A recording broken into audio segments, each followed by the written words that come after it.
Hello friends, வணக்கம். இன்றைக்கி Christmas ஸ்பெஷலான ஃப்ரூட் கேக் ஈஸியாக எப்படி பண்ணுறதுன்னு பார்க்கலாம். இதுக்கு ட்ரை ஃப்ரூட்ஸ் எல்லாம் நம்ம ஊற வைக்க போகிறதில்ல, இன்ஸ்டண்ட்டாக தான் பண்ண போகிறோம். ஃபஸ்ட்டு தேவையான ட்ரை ஃப்ரூட்ஸ் எல்லாம் எடுத்து வச்சுக்கலாம்.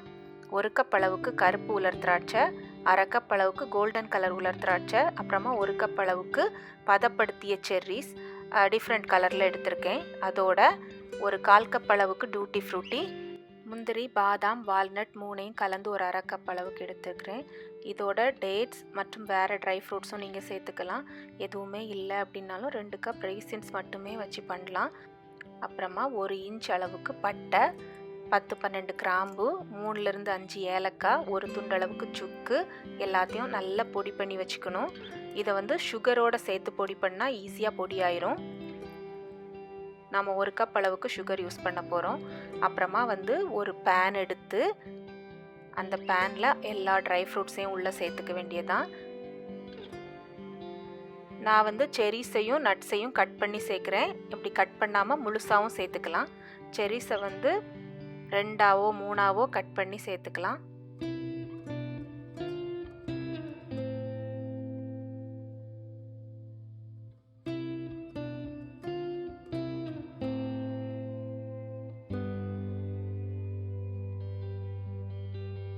நட்ஸையுமே 2-3 துண்டாக கட் பண்ணி சேர்த்துக்கிட்டா இன்னும் நல்லாயிருக்கும். அதுக்காக தான் முழுசாகவும் போடலாம். இந்த கேக்குக்கு தேவையான 1 கப் சுகரில் பாதியை ஏற்கனவே நம்ம ஸ்பைஸ் மிக்ஸஸோடு சேர்த்து மிக்சியில் பொடி பண்ணியிருக்கோம்.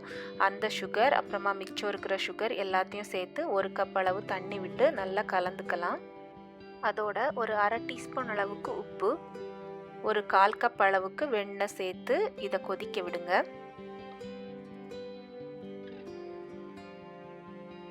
கொதிக்க ஆரம்பித்ததுலேருந்து ஒரு 5 நிமிஷம் மீடியம் ஃப்ளேமில் இன்னும் கொதிக்க விடுங்க.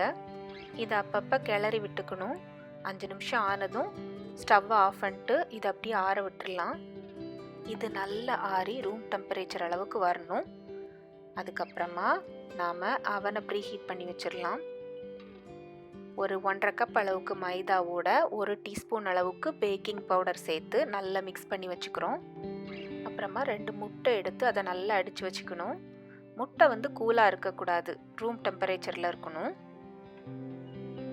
அடித்த அந்த முட்டையை ஏற்கனவே கொதிக்க வச்சு ஆற வச்சு வச்சுருக்கிற அந்த ட்ரை ஃப்ரூட்ஸ் கலவையோடு சேர்த்து நல்லா கலக்கிக்கலாம்.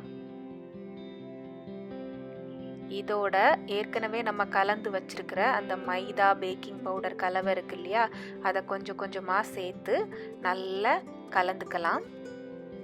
இதை அடியிலிருந்து மேலே எடுத்து மடக்கி மடக்கி இந்த மாதிரி கலந்துக்கணும்.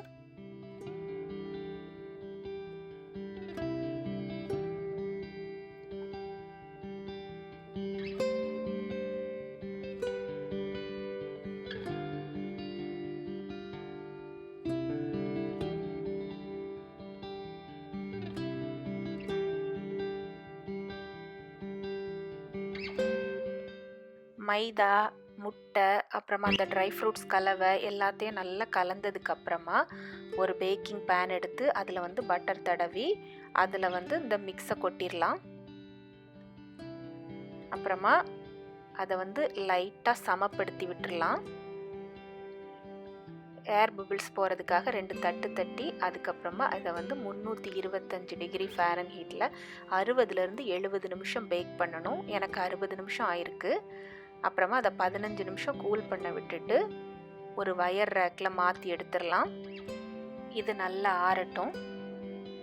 நல்லா ஆறினதுக்கப்புறமா ஸ்லைஸாக வெட்டிக்கலாம்.